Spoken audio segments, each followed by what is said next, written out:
Magandang umaga po sa ating lahat. Narito ang latest weather update ngayong araw ng Martes, July 30, 2024. Sa kasalukuyan po ay patuloy pa rin natin binabantayan itong low pressure area na huling namataan sa layong 480 kilometers north-northeast ng Itbayat, Batanes. And kung makikita po natin, halos papalabas na po, nasa boundary na po siya ng ating Philippine Area of Responsibility. Kaya sa mga susunod na oras, inaasahan po natin na lalabas na po siya ng PAR at hindi na po makakaapekto sa anumang bahagi ng ating bansa. Mababa din po yung tsansa na ito ay magiging isang ganap na bagyo, kaya mahina po yung magiging paghatak niya sa hanging habagat sa mga susunod na araw. Samantala kung makikita po natin, patuloy pa yan ang epekto ng southwest monsoon o hanging habagat, lalong-lalo na dito sa may kanlurang bahagi ng Luzon. Kaya asahan pa rin po natin ay magpapatuloy pa rin yung makulimlim na panahon na may kasamang kalat-kalat mga pulan, lalong-lalo na po sa areas ng Ilocos Region at Zambales. Samantalang sa nalalabing bahagi po ng ating bansa, kung makikita po natin, wala po tayong namamataan na makakapal na kaulapan na posibleng magdulot na buong araw na mga pag-ulan sa nalalabing bahagi po ng ating kapuluan.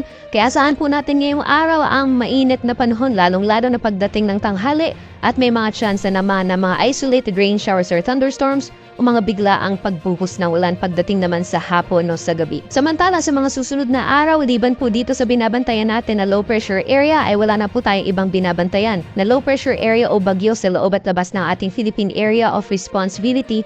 Kaya asahan po natin sa mga susunod na araw hanggang sa darating na weekend, magpapatuloy yung mainit na panahon sa malaking bahagi ng ating bansa. Di man na lang po yung mga tsansa na mga panandalian o mga biglaang buhos ng ulan.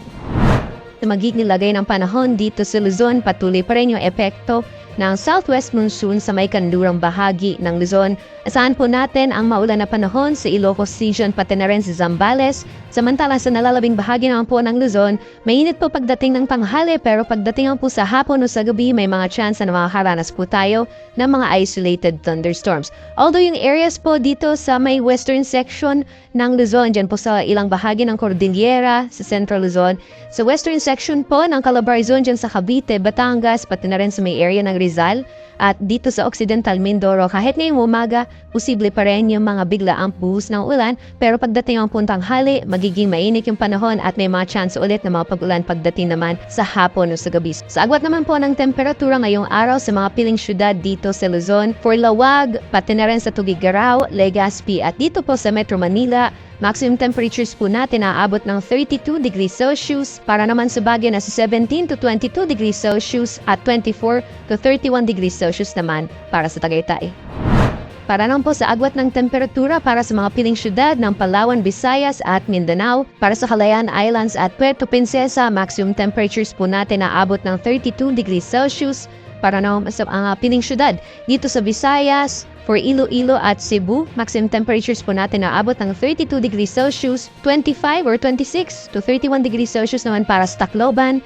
Dito po sa Cagayan de Oro, maglalaro muna 26 hanggang 32 degrees Celsius, 32 degrees Celsius maximum temperatures din para sa Davao. At para naman sa Zamboanga, agwat ng temperatura ay maglalaro mula 25 to 33 degrees Celsius. Para naman po sa kalagayan ng ating karagatan, wala po tayong gale warning sa ngayon. Banayad hanggang sa katamtaman ng mga pag-alon ang mararanasan sa ating mga karagatan, kaya malaya po makakapalaot yung ating mga kababayan na may mga maliit na sakyang pandagat.